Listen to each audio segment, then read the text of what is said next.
ലൂക്കാ 10:21. ആ സമയം തന്നെ പരിശുദ്ധാത്മാവിൽ ആനന്ദിച്ച് അവൻ പറഞ്ഞു, സ്വർഗത്തിന്റെയും ഭൂമിയുടെയും കർത്താവായ പിതാവേ,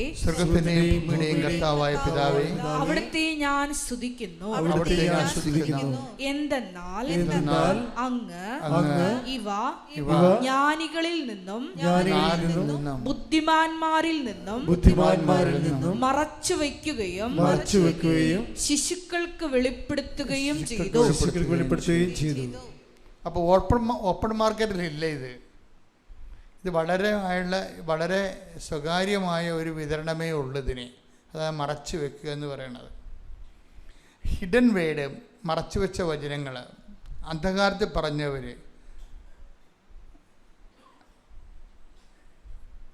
ഇതുപോലെ പറയുന്ന സ്ഥലങ്ങളെക്കുറിച്ച് ഇപ്പോൾ യോഹന്നാൻ്റെ ബാപ്റ്റിസ്റ്റിനെ കുറിച്ച്, ജോൺ ദി ബാപ്റ്റിസ്റ്റിനെ കുറിച്ച് പറയുന്നത് അന്ധകാരത്തിൽ പറഞ്ഞ വചനമൊന്നല്ല, മരുഭൂമി പറഞ്ഞ വചനമെന്നാണ്. വചനമൊക്കെ ഈ മഞ്ഞൾ വിരിഞ്ഞ പൂക്കളെന്ന് പറയുന്ന പോലെ അത് എവിടെ വിരിഞ്ഞു എന്നുള്ളതാണ് അതിൻ്റെ ദൗത്യം എന്ന് പറയണത്.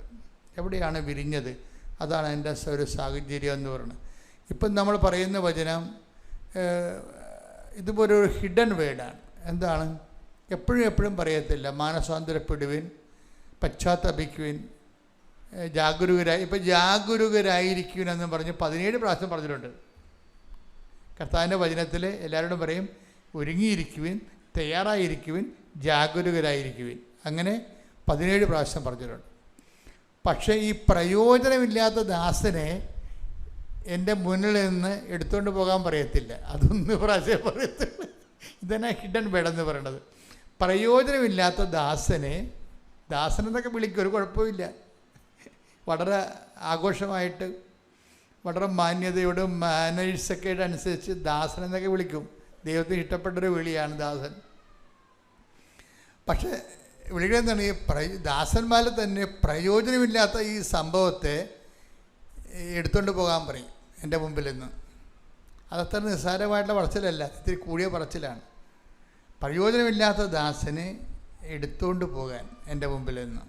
ഒന്നൂടെ വായിച്ചത് 25:30 മത്തായിയുടെ സുവിശേഷം. ശ്രുതികട്ടെ. ഹല്ലേലൂയ, ഹല്ലേലൂയ, ഹല്ലേലൂയ, ഹല്ലേലൂയ. യേശുവേ നന്ദി. ഹല്ലേലൂയ. മത്തായി 25:30 പ്രയോജനമില്ലാത്ത ആ ഭൃത്യനെ പുറത്ത് അന്ധകാരത്തിലേക്ക് തള്ളിക്കളയുക. അവിടെ വിലാപവും പല്ലുകടിയുമായിരിക്കും. ഇപ്പൊ ദൈവം കുറച്ച് നാളൊക്കെ നിങ്ങളുടെ വർക്കൗട്ട് ചെയ്ത് നോക്കും. ദൈവത്തിൻ്റെ രീതി അതാണ്. കുറച്ച് നാളിൽ നന്നാകാൻ പറ്റുമോ എന്നൊക്കെ നോക്കും. നന്നാകാൻ പറ്റുന്നില്ലെങ്കിൽ വലിച്ചെറിഞ്ഞ് ദൂരെ കളയും. എന്താ പ്രശ്നം വെച്ച് കഴിഞ്ഞാൽ, അതാണ് ഇതിൽ അത്തിമരം വെച്ച് നട്ടുപിടിപ്പിക്കണില്ലേ, കാട്ടത്തിയെ ഒരു മുന്തിരിത്തോട്ടത്തിൽ നട്ടുപിടിപ്പിക്കുകയാണ്. എന്നിട്ട് എല്ലാ കൊല്ലവും വന്നിട്ട് ബലമുണ്ടോ എന്ന് നോക്കും. 3-ാം പക്കവും ബലം കാണുന്നില്ല.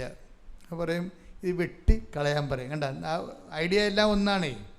പ്രയോജനമില്ലാത്ത ദാസനെ എടുത്തുകൊണ്ട് പോകാൻ പറയുന്ന ആൾ തന്നെയാണ് അത്തിമരം. Take the bed of God. ശ്രുതികട്ടെ. ഹല്ലേലൂയ, ഹല്ലേലൂയ, ഹല്ലേലൂയ, ഹല്ലേലൂയ. യേശുവേ നന്ദി. ഹല്ലേലൂയ, ഹല്ലേലൂയ, ഹല്ലേലൂയ. യേശുവേ ആരാധന, ആരാധന, ആരാധന. യേശുവേ നന്ദി. മഹത്വം, മഹത്വം, മഹത്വം. ആരാധന, ആരാധന. യേശുവേ ആരാധന, ആരാധന, ആരാധന. സ്നേഹമേ ആരാധന. ലൂക്കാ 13:6-7 തിരുവചനങ്ങൾ. ലൂക്കാ 13:6-7. അവൻ ഈ ഉപമ പറഞ്ഞു. ഒരുവൻ മുന്തിരിത്തോട്ടത്തിൽ ഒരു അത്തിവൃക്ഷം നട്ടുപിടിപ്പിച്ചു. അതിൽ പഴമുണ്ടോ എന്ന് നോക്കാൻ അവൻ വന്നു. എന്നാൽ ഒന്നും കണ്ടില്ല. അപ്പോൾ അവൻ കൃഷിക്കാരനോട് പറഞ്ഞു, 3 വർഷമായി ഞാൻ ഈ അത്തിവൃക്ഷത്തിൽ നിന്ന് ഫലം അന്വേഷിച്ചു വരുന്നു, ഒന്നും കാണുന്നില്ല. അത് വെട്ടിക്കളയുക. എന്തിന് നിലം പാഴാക്കണം? വേസ്റ്റ് ജന്മമാണെന്നായി പറയണത്. വേസ്റ്റ് ജന്മമാണെന്ന്. എന്തിന് നിലം പാഴാക്കണമെന്ന്. പ്രയോജനമില്ലാത്ത വ്യക്തിയെ ദൈവം വിളിക്കുന്ന പേരാണ് വേസ്റ്റ് ജന്മമെന്ന്. ഈ സൂക്ഷിച്ച് വേണം കേട്ടോ ഉടമ്പടി പുതുക്കാൻ. ഉടമ്പടി പുതുക്കുന്ന ആൾക്കാരെ അത് ജസ്റ്റിഫൈ ചെയ്യാൻ, നിങ്ങളുടെ പുതുക്കൽ നീതീകരിക്കാൻ ബാധ്യസ്ഥരാണ്. എന്താണ്? കഴിഞ്ഞ ദിവസങ്ങളിലൊരു സാക്ഷ്യം ഉണ്ടായി. അനിത ബേബി തോമസ് എന്ന് പറഞ്ഞ ഒരു മോള് സാക്ഷ്യം പറഞ്ഞു. അനിത ബേബി തോമസ് കഴിഞ്ഞ ദിവസം പറഞ്ഞ സാക്ഷ്യം അപ്പീലുണ്ടേ, നോക്കണേ. അനിത ബേബി തോമസിൻ്റെ പ്രശ്നം, അവളൊരു നിലപാടുകാരിയാണ്. വിശ്വാസികൾക്ക് എപ്പോഴും നിലപാടില്ല എന്നുണ്ടെങ്കിൽ അവർ അവിശ്വാസികളായിട്ടാണ് ദൈവം കാണുന്നത്. വിശ്വാസികൾക്ക് നിലപാടില്ലെങ്കിൽ അവരെ ദൈവം അവിശ്വാസികളായിട്ടാണ് കാണുന്നത്. അനിതയുടെ പ്രശ്നം എന്താ? അനിതയുടെ പ്രശ്നം കുട്ടികളില്ല. വർഷങ്ങളായിട്ട് കുട്ടികളില്ല. അപ്പോൾ അനിതയുടെ നിലപാട് എന്താണ്? അനിതയുടെ നിലപാട്, കുട്ടിയെ തരണമെങ്കിൽ കർത്താവ് തന്നെ തരണം, എനിക്ക് മെഡിക്കൽ സയൻസിൽ നിന്ന് കുട്ടികളെ വേണ്ടെന്ന്. അതാണ് നിലപാട്. വിശ്വാസി നിലപാടെടുത്തില്ലെങ്കിൽ അവിശ്വാസിയായിട്ടാണ് ദൈവം കരുതത്തുള്ളൂ. നിങ്ങൾ പറയണത് പപ്പൂതിയാലും പരമൂതിയാലും ഒത്തുകെട്ടാൽ മതി. ആൾക്കാരുടെ ഇതാണ്. മാതാവല്ലെങ്കിൽ അന്തോണിസൂര്യനാണ്, നമ്മുടെ മകളെ കെട്ടിച്ചാൽ മതി എന്നുള്ള രീതിയിലാണ്. അതാ നിലപാടല്ലത്. മാതാവല്ലെങ്കിൽ അന്തോണിസൂര്യനാണ്. അതുകൊണ്ടാണ് ഇവിടുന്ന് ഉടമ്പടി എടുത്തിട്ട് പിന്നീട് വേറെ ചില നൊവേന കേന്ദ്രങ്ങളിലൊക്കെ ആൾക്കാർ പോണത്. ഐ ആം നോട്ട് എഗൻസ്റ്റ് നൊവേന. ഞാൻ പറഞ്ഞത് ചില ആൾക്കാർ തെറ്റിദ്ധരിച്ചു. ഞാൻ പറഞ്ഞ ഇതാണ്, when you are in the covenant ഒരു ക്യാപിറ്റൽ സ്പിരിച്വൽ നറിഷ്മെൻ്റ് ആൻഡ് ട്രീറ്റ്മെൻറ്റാണ്. അത് ചെയ്യുമ്പോൾ നിങ്ങൾ പിന്നെ വേറെ ഒന്നും ചെയ്യരുത്. കാര്യം നിങ്ങൾ ഒരു മനുഷ്യന് ഈ ഭൂമി ചെയ്യാവുന്നതിൻ്റെ മാക്സിമം ആണത്. Bilateral agreement.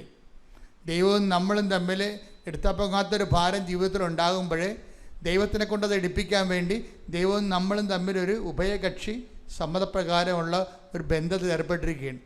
പിന്നെ വേറെ എല്ലാം അപ്രസക്തമാണ്. അതിൻ്റെ ഒരു കച്ചും കൈയും കഴിഞ്ഞതിന് ശേഷം വേണം നിങ്ങൾ മറ്റു സ്ഥലത്ത് അലയാൻ. അപ്പോൾ അതുകൊണ്ട് തന്നെ എപ്പോഴും എൻ്റെ സഹോദരങ്ങൾ ശ്രദ്ധിക്കണം. അങ്ങനെയുള്ളത് സ്റ്റോപ്പ് ചെയ്താൽ മാത്രമേ നിങ്ങൾ ഉടമ്പെടുക്കേണ്ട കാര്യമുള്ളൂ. അല്ലെങ്കിൽ നിങ്ങൾ അതിൽ തന്നെ പോകുന്നതാണ് നല്ലത്. I am not against it. അത് സഭയിലുള്ളതല്ലേ, നൊവേനയൊക്കെ സഭയിലുള്ളതല്ലേ. പക്ഷേ in the course of time, കാലം മുന്നോട്ട് പോകുന്നതോടുകൂടി ജീവിതം സങ്കീർണമായപ്പോൾ എന്താ പറ്റിയിരിക്കുന്നത്? ചില വിഷയങ്ങൾ ദൈവം വിഷയത്തെ രണ്ടായിട്ട് തിരിക്കും. എന്താണ്? മെരിറ്റിൽ നടക്കാവുന്ന കാര്യങ്ങളുണ്ട്, മെരിറ്റിൽ നടക്കാൻ പറ്റാത്ത കാര്യങ്ങളുണ്ട്. അതുകൊണ്ടാണ് നോട്ട് ബൈ മെരിറ്റ് എന്ന് പറഞ്ഞ് ഓപ്ഷൻ വെച്ചിരിക്കുന്നത്. നമ്മുടെ യോഗ്യത കൊണ്ട്, കഴിവ് കൊണ്ട്, നമ്മുടെ കപ്പാസിറ്റി കൊണ്ട് നടക്കാവുന്ന കാര്യങ്ങളുണ്ട്. നമുക്ക് എന്ത് കപ്പാസിറ്റി ഉണ്ടായാലും നടക്കാത്ത കാര്യങ്ങളുണ്ട്.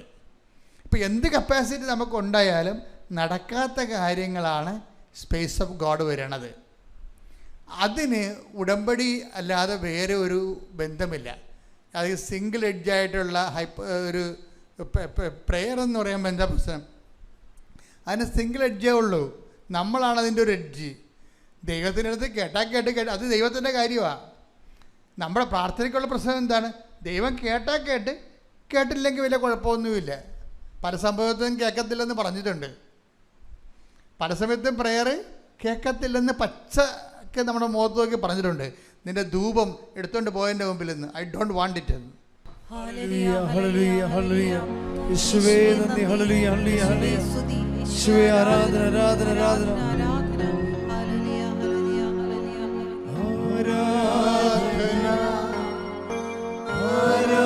ആരാധന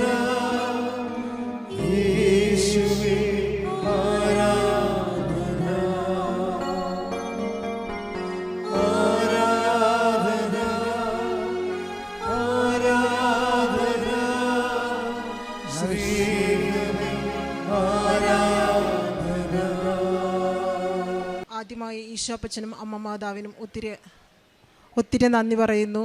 എൻ്റെ പേര് വിനിത. ഞാൻ വരുന്നത് തൃശ്ശൂരിൽ നിന്നും. ഇതെൻ്റെ മകൾ ഹെന്ന, ഇതെൻ്റെ ഭർത്താവ് പോളി. ഞാൻ ആദ്യമായി ഒരു 4 വർഷം മുമ്പാണ് ഇവിടെ വന്നത്. അന്ന് എനിക്ക് ഉടമ്പടി എടുക്കാനൊന്നും പറ്റിയില്ല. പിന്നെ എന്ന് വെച്ച് കഴിഞ്ഞാൽ എനിക്കൊരു വിശ്വാസമില്ലാതെയാണ് ഞാനിവിടെ ആദ്യം വന്നത്. അങ്ങനെ ഞാനിവിടെ വന്ന് തിരിച്ചു പോയി. വീണ്ടും ഞാൻ 2023 ഇവിടെ വന്നു. അന്ന് എൻ്റെ മകൾ ജർമ്മൻ ഭാഷ പഠിച്ചുകൊണ്ടിരിക്കുന്ന സമയമായിരുന്നു. ആ സമയത്ത് അവളുടെ ഫ്രണ്ട്സ് പറഞ്ഞിട്ടാണ് അവൾക്ക് നിർബന്ധമായിട്ട് ഉടമ്പടി എടുക്കണമെന്നുള്ളത് വാശി പിടിച്ചിട്ടാണ് ഇവിടെ വന്നത്. സത്യം പറഞ്ഞു കഴിഞ്ഞാൽ അവളുടെ വാശിക്ക് പോരുന്ന വഴിക്ക് മുഴുവൻ ഞാൻ പ്രാർത്ഥിച്ചു, ദൈവമേ ഉടമ്പടി എടുക്കാൻ സാധിക്കില്ല. കാരണം എനിക്ക് അത്രത്തോളം പേടി ഉണ്ടായിരുന്നു. പിന്നെ എന്താവും എന്നറിയില്ല ഉടമ്പടി എടുത്താൽ. അങ്ങനെയാണ് ഞാനിവിടെ വന്നത്. ഇവിടെ വന്ന് ഉടമ്പടി എടുക്കാനായിട്ട് എത്രയേക്കാളും ഒരു അരമണിക്കൂർ മുമ്പ് വീട്ടിൽ നിന്ന് ഒരു വിളി വന്നു. എൻ്റെ വീട്ടിൽ നിന്നൊരു ഫോൺ കോൾ വന്നു. അങ്ങനെ അപ്പച്ചൻ്റെ പെങ്ങളുടെ ഭർത്താവ് മരിച്ചു, നിങ്ങൾ തിരിച്ചു പോരെയെന്ന് പറഞ്ഞു. പിന്നെ ഇവിടെ എത്തിയതല്ലേ എന്ന് വിചാരിച്ചിട്ട് ഇവിടെ വന്നു, ടോക്കൺ എടുത്തു. ഉടമ്പടി എടുക്കാനായിട്ട് മോളിൽ കയറി കഴിഞ്ഞിട്ടും ഉടമ്പടി എടുക്കാൻ സാധിച്ചില്ല. തിരിച്ചിറങ്ങി പോന്നു, പത്രം തിരിച്ചു കൊടുത്ത് വീട്ടിൽ പോയി. അങ്ങനെയാണ് ഉണ്ടായിരുന്നത്. പിന്നീട് ഞാനിവിടെ വരുന്നത് 2025 മെയ് 22-ാം തീയതിയാണ് ഇവിടെ വരുന്നത്. അതും മോളുടെ എക്സാം പാസ്സായി, അവൾക്ക് പോകാൻ സാധിക്കണില്ല ജർമ്മനിയിലേക്ക്. അങ്ങനെ ഇരിക്കുന്ന സമയത്ത് എന്നോട് ആരും പറയുന്ന പോലെ എനിക്ക് തോന്നി എൻ്റെ മാതാവാണെന്ന് എനിക്ക് കുറച്ച് വിശ്വാസമുണ്ട്. ഇത് ഉടമ്പടി എടുത്താലേ ശരിയാവുള്ളൂ, നീ കൃപാസനത്തിൽ പോകുന്നു. അങ്ങനെ ഞാനൊന്നും നോക്കിയില്ല. 2 ദിവസത്തിനുള്ളിൽ ഇവിടെ വന്നു. മെയ് 22-ാം തീയതി ഇവിടെ വന്നു, ഉടമ്പടി എടുത്ത് 6 നിയോഗം വെച്ചു. അതിൽ മോളുടെ ജർമ്മനി പോകുന്ന കാര്യം ഒഴികെ ബാക്കിയെല്ലാം ദൈവം അനുഗ്രഹിച്ച് സാധിച്ചു കിട്ടി. പിന്നീട് ഉണ്ടായെന്ന് വെച്ച് കഴിഞ്ഞാൽ അവൾക്കൊരു ഏജൻസിയിൽ പൈസ കൊടുത്തിട്ടുണ്ടായിരുന്നു. ആ പൈസ ഒരു 2 ലക്ഷം രൂപയിൽ മേലെ കൊടുത്തു. ഒന്നും ശരിയായില്ല അവളുടെ പോക്കിൻ്റെ കാര്യങ്ങൾ. ഇൻ്റർവ്യൂ തരാമെന്ന് പറയും, തരില്ല. 15 ദിവസം കഴിഞ്ഞു, 20 ദിവസം കഴിഞ്ഞു, ഇല്ല. പൈസ ചോദിച്ചു, പിന്നെ തരാം എന്നുള്ള മറുപടി മാത്രമായി.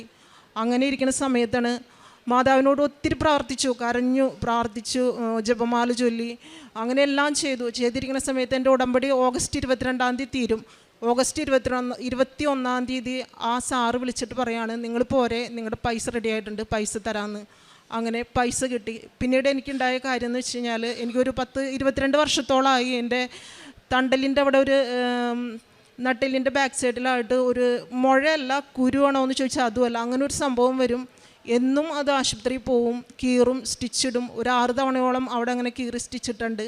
പിന്നെയെന്ന് വെച്ച് കഴിഞ്ഞാൽ ഈ ആദ്യത്തെ ഉടമ്പടിയിലായിരിക്കുന്ന സമയത്ത് ഈ കുരു വന്നു കഴിയുന്ന സമയത്ത് ഞാൻ ഡോക്ടറെ കണ്ടപ്പോൾ എന്നോട് പറഞ്ഞു, ഇനി ഇതിങ്ങനെ കീറി സ്റ്റിച്ചിട്ടിട്ട് കാര്യമില്ല, ഇത് ഓപ്പറേഷൻ ചെയ്യണം. ഓപ്പറേഷൻ ചെയ്ത് കഴിഞ്ഞിട്ട് നമുക്കിത് മൊത്തം വേരോടുകൂടി ഇതിൻ്റെ ഇൻഫെക്ഷനും കാര്യങ്ങളും ഉള്ളിലുണ്ട്, അതൊക്കെ എടുത്ത് കളയണം എന്ന് പറഞ്ഞു. അപ്പോൾ ഞാൻ ഒത്തിരി സങ്കടപ്പെട്ടു. ദൈവമേ എന്ത് ചെയ്യും, ഇനി 2-3 മാസം റെസ്റ്റ് കാര്യങ്ങളൊക്കെയാണ് പറയണത്, എന്ത് ചെയ്യുന്നുള്ള ഒരു ടെൻഷനും പേടിയൊക്കെ ഉണ്ടായിരുന്നു. അങ്ങനെ ഇരിക്കും ഞാൻ കൃപാസനത്തിലെ പത്രം വായിച്ചുകൊണ്ടിരിക്കുന്ന സമയത്ത് ഇതേ അസുഖമുള്ളൊരു കുട്ടി മാതാവിൻ്റെ ഉപ്പ് കലക്കി വെള്ളം കുടിച്ചു, തൈലം പുരട്ടി പ്രാർത്ഥിച്ചു. ആ സമയത്ത് ആ കുട്ടിയുടെ ഇതുപോലെ ഉണ്ടായ സംഭവം പൊട്ടി പുറത്തേക്ക് പോന്നു, ഓപ്പറേഷൻ വേണ്ടി വന്നില്ല എന്ന് എനിക്ക് മനസ്സിലായി ഞാൻ വായിച്ചതിൽ നിന്ന്. അപ്പം ഞാൻ അതുപോലെ ചെയ്തു, പ്രാർത്ഥിച്ചു. അത്ഭുതം എന്ന് പറയട്ടെ, എൻ്റെ കുരു പൊട്ടി എന്നുള്ളതാണ്. കുരു പൊട്ടിയിട്ട് ബ്ലഡാണ് കൂടുതലും വന്നത്. കുറേ ബ്ലഡ് പോയി, ഒത്തിരി പഴുപ്പും ബ്ലഡൊക്കെ പോയി. ഒരു 3 ദിവസത്തോളം അങ്ങനെ വീട്ടിൽ തന്നെ ഇരുന്ന് മുറിവിൻ്റെ മരുന്നൊക്കെ പുരട്ടി അത് പൂർത്തീകരിച്ച് ഉണങ്ങി. ഇപ്പോൾ എനിക്ക് അവിടെ യാതൊരു വിധ പാട് പോലും ഇല്ല എന്നുള്ളതാണ്. ഇനി പറയാനുള്ളത് എൻ്റെ മകൾക്കാണ്. ബാക്കിത്തെ മകൾ പറഞ്ഞോളൂ. എൻ്റെ പേര് ഹെന്ന, ഞാൻ കുഴൂരിൽ നിന്നാണ് വരുന്നത്. ഞാൻ 2023 ഹോസ്റ്റലിൽ പഠിക്കുമ്പോഴാണ് ഞാൻ കൃപാസനത്തിനെ പറ്റി കേൾക്കുന്നത്. അതും എൻ്റെ റൂംമേറ്റ് വഴിയായിട്ടാണ്. ആൾ പറഞ്ഞിട്ട് ഞാൻ നിർബന്ധിച്ചാണ് ഞാൻ അമ്മേനെ കൊണ്ട് വന്നത്. അന്ന് വന്നിട്ട് ഞങ്ങൾക്ക് ഉടമ്പടി എടുക്കാൻ പറ്റിയില്ല. പിന്നെ ഞങ്ങൾ വന്നു, ഉടമ്പടി എടുത്തു. അത് കഴിഞ്ഞ് എൻ്റെ ജർമ്മനി പോകുന്ന ഒരു കാര്യവും ശരിയാവുന്നില്ല. ഏകദേശം 5-4 ഏജൻസിയോളം ഞങ്ങൾ കൊടുത്തു. പൈസ പോവാന്നല്ലാണ്ട് വേറെ ഒരു വഴി ഉണ്ടായിരുന്നില്ല. അവസാനം ഞങ്ങൾ എൻ്റെ ഒരു ഫ്രണ്ടിൻ്റെ ചേച്ചിയുടെയിൽ കൊടുത്തു. അന്നാണ് ഞങ്ങളുടെ ഒക്ടോബർ മാസമാണ് ഞാൻ കൊടുത്തത്. ഒക്ടോബർ മാസം ജപമാല മാസം ഞങ്ങളുടെ പള്ളിയിൽ 21-ാം തീയതി കൊന്ത തുടങ്ങിയായിരുന്നു. അന്ന് ഞാൻ കൃപാസന മാതാവിനോട് ഞാൻ ഡേറ്റ് ഇട്ട് പ്രാർത്ഥിച്ചു, എനിക്ക് ഒക്ടോബർ 31-ാം തീയതിക്കുള്ളിൽ എനിക്ക് VFSൻ്റെ ഡേറ്റ് കിട്ടണം. വിസയ്ക്ക് വയ്ക്കാൻ എനിക്ക് ഡേറ്റ് കിട്ടുന്നുണ്ടായിരുന്നില്ല. അങ്ങനെ ഒക്ടോബർ 24-ാം തീയതി അമ്മ മാതാവ് സഹായിച്ച് എനിക്ക് VFSന് ഡേറ്റ് കിട്ടി. നവംബർ 12-ാം തീയതി ഞാൻ വിസയ്ക്ക് വെച്ചു. എനിക്ക് ഇന്നലെയാണ് വിസ വന്നത്. ഞാൻ മാതാവിനെയാണ് ആദ്യം വിസ കാണിച്ചത്. ഞാൻ വേറെ ആരോടും ഞാൻ പറഞ്ഞിട്ടില്ല. ഞാൻ അമ്മ മാതാവിനോട് പറഞ്ഞിട്ടുണ്ടായിരുന്നു. ഞാൻ അമ്മ മാതാവിനോട് പറഞ്ഞിട്ടേ ഞാൻ വേറെ ആരുടെ അടുത്തും പറയുള്ളൂ എന്ന്. ഇന്നലെ വന്നു, ഇന്നിപ്പോൾ ഇവിടെ വന്നു. ഞാൻ മാതാവിനോട് പറഞ്ഞു. ഞാൻ വിസയ്ക്ക് വെച്ചപ്പോൾ ഞാൻ വിശ്വാസ പ്രമാണം ചൊല്ലി, ഞാൻ എൻ്റെ പാസ്പോർട്ടിൻ്റെ ഉള്ളിൽ തൈലം പുരട്ടി ഉപ്പ് വെതറി, എന്നിട്ടാണ് ഞാൻ വിസയ്ക്ക് വെച്ചത്. അതുപോലെ തന്നെ മാതാവിൻ്റെ വലിയൊരു അനുഗ്രഹമായിരുന്നു എനിക്ക് വിസ വന്നത്. ഞാൻ ഈ ജാനുവരി 1-ാം തീയതി ഞാൻ ജർമ്മനിക്ക് പോവാണ്. അമ്മ മാതാവും ഈശോപ്പച്ചനും എന്നെ അനുഗ്രഹിച്ചിട്ടുണ്ട്. കാരണം കുറേ കൊടുത്തിട്ടാണ് ശരിയാവാണ്ടിരുന്നത്. അവസാനം മാതാവിനോട് കരഞ്ഞ് പ്രാർത്ഥിച്ചിട്ടാണ് എനിക്ക് മാതാവ് തന്നത്. ഇനി ഞാൻ എൻ്റെ അപ്പച്ചനെ കൊടുക്കാം.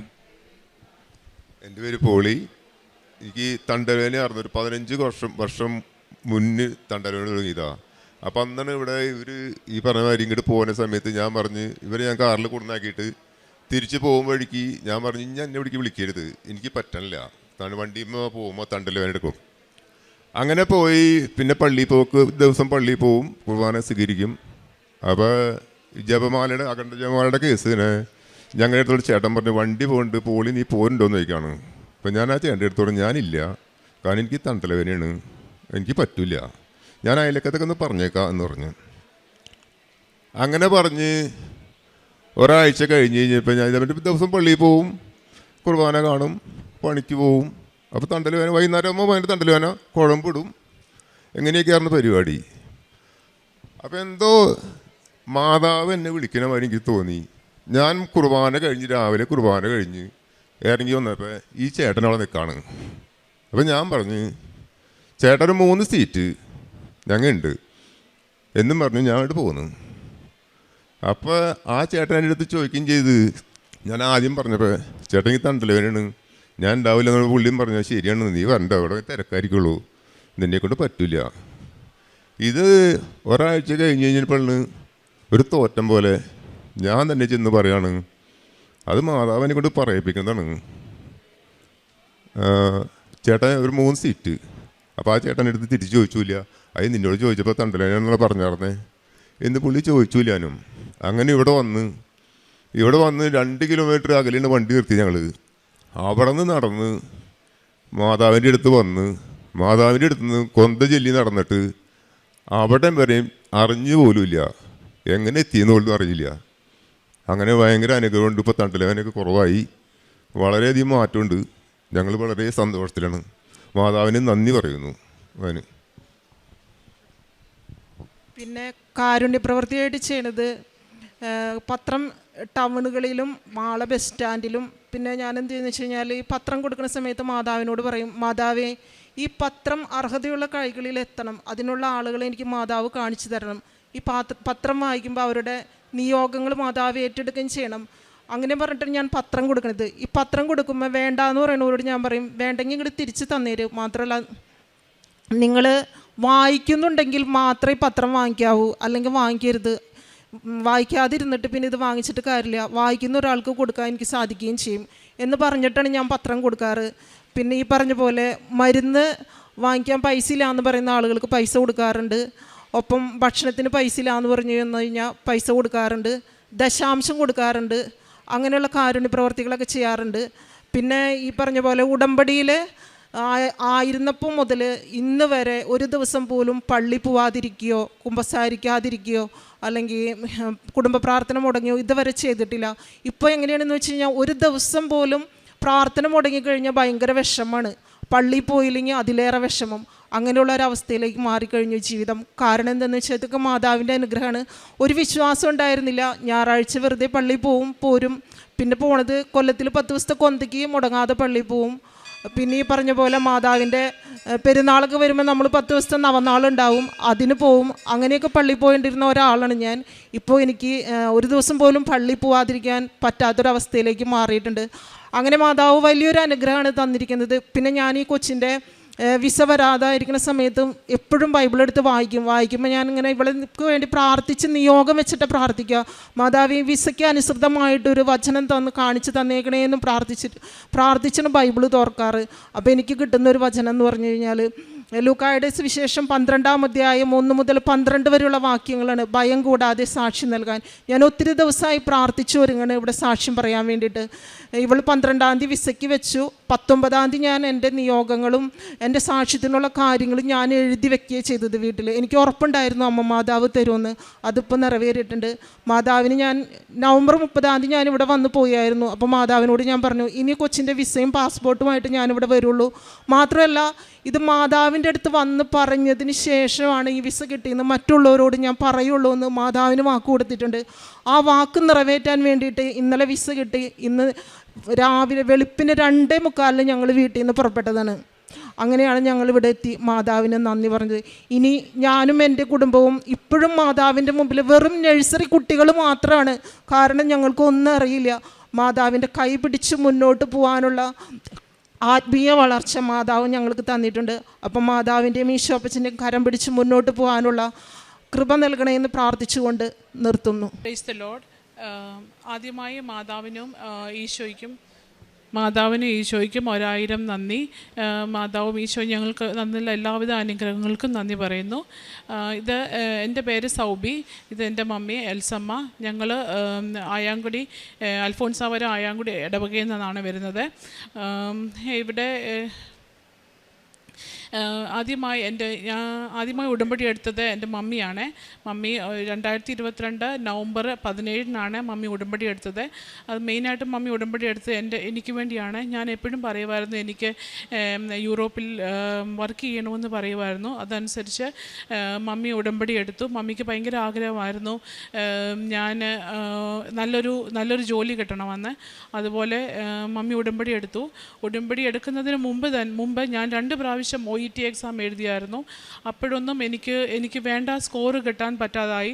കാരണം ഞാൻ അത്രയ്ക്ക് ഞാൻ പ്രാർത്ഥിക്കുവോ അത്രയ്ക്ക് ഞാൻ ഉപവാസ പ്രാർത്ഥനയിലൊക്കെ കൂടുകയോ ഒന്നും ചെയ്തിരുന്നില്ലായിരുന്നു. പക്ഷെ മമ്മി എപ്പോഴും എന്നോട് പറയുമായിരുന്നു, ഇവിടെ കൃപാസനമുണ്ട്, അവിടെ മാതാവിൻ്റെ നീ വരുമ്പം ഇവിടെ വന്ന് ഉടമ്പടി എടുക്കണമെന്ന് പറയുമായിരുന്നു. അങ്ങനെ മമ്മി തന്നെ ആദ്യം ഉടമ്പടി എടുത്തു. അത് കഴിഞ്ഞിട്ട് ഞാൻ എക്സാം എഴുതി. ഞാൻ ഓൺലൈൻ ഉടമ്പടിയും എടുത്തിരുന്നു. ഞാൻ ഓൺലൈൻ ഉടമ്പടി ആദ്യമായിട്ട് എടുത്തത് സെപ്റ്റംബർ 15-നാണ് 2023. പക്ഷേ എൻ്റെ തേർഡ് എക്സാം OET എക്സാം എൻ്റെ തേർഡ് എക്സാം സെപ്റ്റംബർ 30-നായിരുന്നു. പക്ഷേ 30-ൻ്റെ എക്സാം കഴിഞ്ഞപ്പോൾ എക്സാം ഹാളിൽ തന്നെ ഞാൻ പോകുന്ന സമയത്ത് മമ്മി എനിക്ക് ഉപ്പും തൈലവും തന്നു വിട്ടിരുന്നു. അതനുസരിച്ച് മമ്മി എപ്പോഴും പറയുമായിരുന്നു വിശ്വാസ പ്രമാണം ചെല്ലണം. ഞാൻ എക്സാം ഹാളിൽ ഞങ്ങൾക്ക് ഓൾമോസ്റ്റ് 30 മിനിറ്റ്സ് സമയമുണ്ട്. ആ സമയത്ത് ഞാൻ കണ്ടിന്യൂസ് വിശ്വാസ പ്രമാണം ചെല്ലുമായിരുന്നു. അതുപോലെ തന്നെ എൻ്റെ തൈലവും ഉപ്പും എൻ്റെ കയ്യിൽ കരുതിയിരുന്നു. അത് മുഖേന എനിക്ക് ഏറ്റവും പാടുള്ള എക്സാം റീഡിംഗ് ആയിരുന്നു. ആ റീഡിങ്ങിൻ്റെ സമയത്ത് ഓരോ എക്സാമും ഓരോ ക്വസ്റ്റ്യനും ചെയ്യുമ്പം എനിക്ക് ആൻസർ കറക്റ്റായിട്ട് ഞാൻ ക്വസ്റ്റ്യൻ നോക്കുക നേരെ ആൻസറിലേക്ക് തന്നെ വരുന്ന പോലാണ് എനിക്ക് ഫീൽ ചെയ്തത്. റിസൾട്ട് വന്നപ്പോൾ എനിക്കും 4 മൊഡ്യൂളിനും B കിട്ടാൻ സഹായിച്ചു. അതുപോലെ തന്നെ എനിക്ക് വേറൊരു എക്സാം കൂടെ പാസ്സാവണമായിരുന്നു. അത് RN എക്സാം ആയിരുന്നു, NCLEX RN exam. RN exam അത് തേർഡ് അറ്റംപ്റ്റ് ആയിരുന്നു. ഫസ്റ്റ് അറ്റംപ്റ്റും സെക്കൻഡ് അറ്റംപ്റ്റും ഞാൻ ഓൾറെഡി ഒരു 2022-ലാണ് എഴുതിയത്. അപ്പം ഞാൻ അത്രയ്ക്ക് ഉടമ്പടി ഒന്നും എടുത്തിരുന്നില്ല. പക്ഷേ 3-ാമത്തെ അറ്റംപ്റ്റ് എക്സാം ഭയങ്കര ടഫായിരുന്നു. പക്ഷേ ഇതുപോലെ തന്നെ മമ്മി പറഞ്ഞ അനുസരിച്ച് ഞാൻ വിശ്വാസ പ്രമാണവും തൈലവും ഉപ്പും തൈലവും എല്ലാം കയ്യിൽ കരുതുകയും അത് മമ്മിയെ പറഞ്ഞ അനുസരിച്ച് ഞാൻ എൻ്റെ കയ്യിൽ എൻ്റെ പേനായിൽ മസാജ് ചെയ്ത് തടവുകയും ചെയ്തിരുന്നു. അങ്ങനെ എനിക്ക് ആ എക്സാമിൻ്റെ റിസൾട്ട് 48 അവേഴ്സിനുള്ളിൽ കിട്ടി. അതും ഞാൻ പാസ്സായി. ഈ അനുഗ്രഹങ്ങളെല്ലാം തന്ന മാതാവിനും ഈശോയ്ക്കും 1000 നന്ദി. അതുപോലെ തന്നെ ഞങ്ങൾക്ക് രണ്ടാമത് ഒരു അനുഗ്രഹങ്ങളും മാതാവ് തന്നിട്ടുണ്ട്. അതാണ് ഈ ടൈം ഷോർട്ടനിങ് എന്ന് പറയുന്നത്. ഞങ്ങൾക്കൊരു സ്ഥലമുണ്ടായിരുന്നു. അത് 6 വർഷമായിട്ട് സ്ഥലം വിൽക്കാൻ ഞങ്ങൾ പാടുപെടുമായിരുന്നു. അത് മമ്മി അവിടെ വന്ന് ഉടമ്പടി തൈലവും ഉപ്പും ആ സ്ഥലത്ത് മമ്മി ഒരു 6 മാസത്തോളം എല്ലാ ഒരാഴ്ച അല്ലെങ്കിൽ 1 മന്ത് കൂടി ഇരിക്കുമ്പോഴും അവിടെ വന്ന് വിതറുകയും അവിടെ വന്ന് മമ്മി വിശ്വാസ പ്രമാണം ആ വീടിന് ചുറ്റും നടന്ന വിശ്വാസ പ്രമാണം ചെല്ലുമായിരുന്നു. അങ്ങനെ ചെന്ന് പ്രാർത്ഥിച്ചതിന് പരമായി 6 മാസത്തിനുള്ളിൽ ആ വീട് വിൽക്കാനുള്ള അനുഗ്രഹം ഞങ്ങൾക്കുണ്ടായി. പിന്നെ ഞാൻ വർക്ക് ചെയ്യുന്നത് ദുബായിലാണ്. അവിടെ ഞങ്ങൾക്ക് അവിടെ വർക്ക് ചെയ്യുന്ന ചെറിയ ക്ലീനേഴ്സ് സ്റ്റാഫ്, അതുപോലെ തന്നെ മെയിൻ്റനൻസ് സ്റ്റാഫ്, അവർക്കൊന്നും വലിയ ശമ്പളവും കാര്യങ്ങളും ഒന്നുമില്ല. അവർക്ക് പറ്റുന്ന പോലെ ഞാൻ എന്നാ കഴിയുന്ന പോലെ സഹായങ്ങളും ഭക്ഷണമായാലും പൈസ ബേസിലായാലും സഹായങ്ങൾ ചെയ്യുമായിരുന്നു. അതുപോലെ തന്നെ ഞാൻ മമ്മിക്ക് കുറച്ച് പൈസ അയച്ചു കൊടുക്കുമായിരുന്നു. അത് വെച്ച് മമ്മിയും നാട്ടിൽ ഹോസ്പിറ്റലിൽ പോയി മറ്റേ ഡ്രസ്സും അതുപോലെ തന്നെ രോഗികൾക്കുള്ള മരുന്നിനുള്ള പൈസയും മമ്മി കൊടുക്കുമായിരുന്നു. പിന്നെ ഞാൻ ഒത്തിരി പ്രാർത്ഥിക്കുന്ന ആളല്ലായിരുന്നു. പക്ഷേ ഓൺലൈൻ ഉടമ്പടിയും അല്ലെങ്കിൽ ഇവിടെ വന്ന് ഉടമ്പടി എടുത്തതിന് പ്രകാരം എനിക്ക് കൂടുതൽ പ്രാർത്ഥിക്കാനും, പണ്ട് ഞാൻ ഒരു 10 മിനിറ്റ്സ് ഒക്കെ ബൈബിൾ വായിക്കുള്ളായിരുന്നു. അതുപോലെ തന്നെ അരമണിക്കൂറിൽ കൂടുതൽ എനിക്ക് ബൈബിൾ വായിച്ച് എനിക്ക് ഒരുങ്ങാനും ദൈവത്തോട് കൂടുതൽ അടുക്കാനും ഡെയിലി നമ്മുടെ കുടുംബ പ്രാർത്ഥനയിൽ പങ്കെടുക്കാനുമുള്ള അനുഗ്രഹങ്ങൾ തന്നിരുന്നു. പിന്നെ ഈ ഉടമ്പടി ഞാനും എൻ്റെ മമ്മിയും ഞങ്ങൾ എടുത്തതിന് പ്രകാരം ഞങ്ങൾക്ക് കുടുംബത്തിൽ എല്ലാവിധ ഐശ്വര്യങ്ങളും നന്മകളും എല്ലാവിധ സന്തോഷവും പൈസയുടെ ബേസിലായാലും മനസ്സിൻ്റെ ബേസിലായാലും എല്ലാവിധ ഐശ്വര്യങ്ങളും ദൈവം നൽകി. ഇതിനു വേണ്ടി ദൈവത്തിനും മാതാവിനും 1000 നന്ദി. ഞങ്ങൾ എല്ലാ 3 മാസം കൂടി ഇരിക്കുമ്പോഴും ഓൺലൈൻ കാരണം ഞാൻ ഈ ഫെബ്രുവരി 23 ഞാൻ മാതാവിൻ്റെ പ്രത്യേക അനുഗ്രഹ പ്രകാരം ഞാൻ കാനഡയ്ക്ക് പോവുകയാണ്. വരുന്ന ഫെബ്രുവരി 23 എനിക്ക് ഇവിടെ വന്ന് ഉടമ്പടി എടുക്കാനുള്ള സാഹചര്യം അത്രയ്ക്ക് കിട്ടിയില്ലെങ്കിലും ഞാൻ ഓൺലൈനിൽ വന്ന് ഉടമ്പടി എടുക്കും. പക്ഷേ എന്നാൽ കഴിയുന്ന വിധം ഞാൻ ഇവിടെ വന്ന് ഉടമ്പടി എടുക്കും. മമ്മിയും ഇവിടെ വന്ന് മമ്മി എടുത്തുകൊള്ളും. ഞങ്ങൾക്ക് എല്ലാവിധ അനുഗ്രഹങ്ങളും തന്ന മാതാവിനും ഈശോയ്ക്കും 1000 നന്ദി.